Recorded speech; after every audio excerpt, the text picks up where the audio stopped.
ఇది యాక్సిడెంట్. వాడేదో bomb wrong handle చేశాడు, అది పేలి చచ్చాడు. సమ్ టైమ్స్ ఒక్కోసారి ఇలాంటి సంఘటనలు మూఢనమ్మకాలు కోఇన్సిడెన్స్ అవుతాయి, అంతే. అల్లుడు గారు, ప్రతిదీ మనం అంత ఈజీగా తీసుకోకూడదు. అయితే మా పెళ్లి జరుగుతుంది. ఎలా? సత్య జాతకం ప్రకారం ఆమె మెళ్ళో మొదట ఎవడు తాళి కడతాడో వాడు చచ్చిపోతాడు, అంతేగా? చనిపోయేవాడితో పెళ్లి చేసేస్తే ఎక్కడ? శ్మశానంలోనా? డైరెక్ట్ గా సెంట్రల్ జైలుకి వెళ్ళి అక్కడ ఎవడైనా ఉరిశిక్ష పడ్డ ఖైదీని పట్టుకుని వాడికి నా చెల్లెల్నిచ్చి పెళ్లి చేసి వాడి కుటుంబానికి 10 లక్షలు దానం చేస్తా. వాడు సుప్రీం కోర్టుకి వెళ్ళి బతికొస్తే ఆసుపత్రికి వెళ్ళి చనిపోయేవాడిని పట్టుకుందాం. ఇంత అందమైన అమ్మాయిని చేసుకున్నాక వాడు కూడా బతికేస్తే?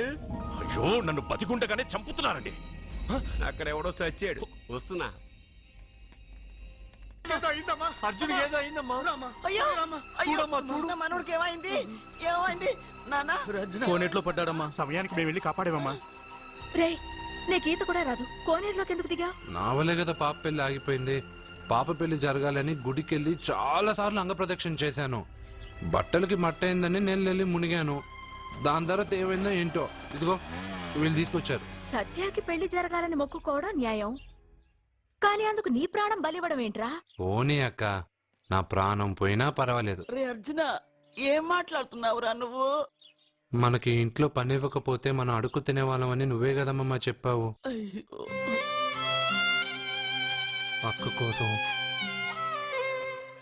పెదబాబు కోసం, మన పాప కోసం, పిల్లల కోసం, ఈ ఇంటి కోసం నా ప్రాణం పోయినా పర్వాలేదమ్మమ్మా. విన్నారా అయ్యా, విన్నారా? మీ మీద, మీ ఇంటి మీద నా మనవడు పెంచుకున్న ప్రేమ, వాడి కోరిక తప్పకుండా జరుగుతుంది. మీ చెల్లెలికి పెళ్లి ఖచ్చితంగా జరుగుతుంది, జరుగుతుంది. రాయ్యా రా.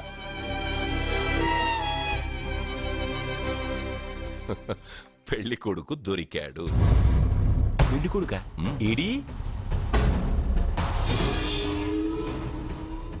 ఉండు బాబు, నేనెళ్ళి నీకు అన్నం తీసుకొస్తాను. వద్దమ్మమ్మా, తర్వాత నేను పెద్దబాబు ఇంట్లో భోంచేస్తాను. వద్దురా, ఇవాళ ఇక్కడే తిను.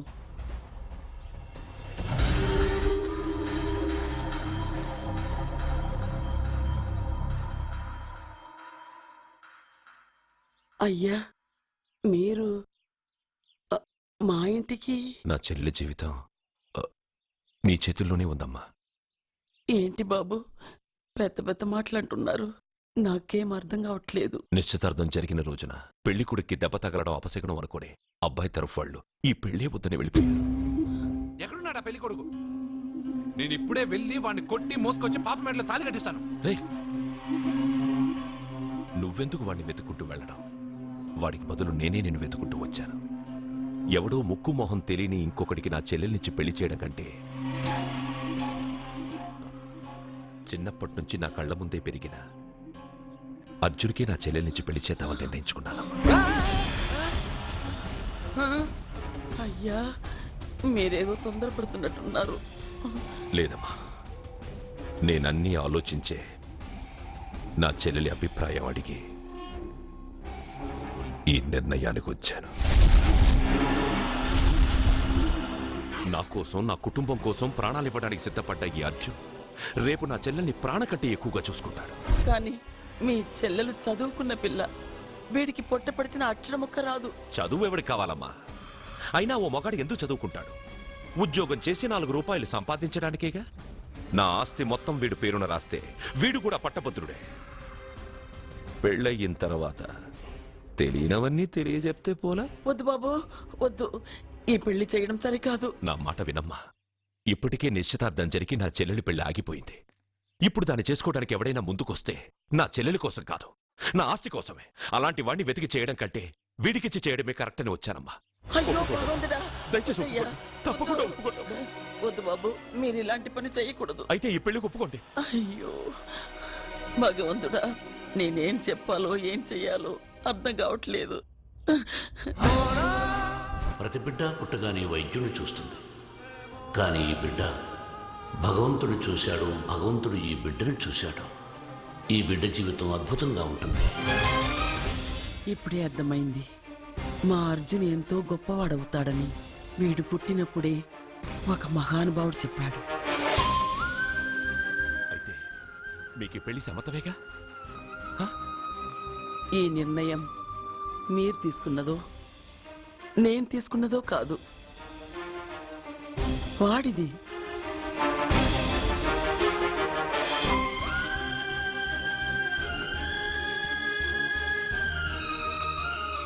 కృష్ణ, ఎప్పుడూ కుట్టే పెద్దబాబుని తీసుకొచ్చి అమ్మమ్మ కాళ్ళ మీద పడేశావు.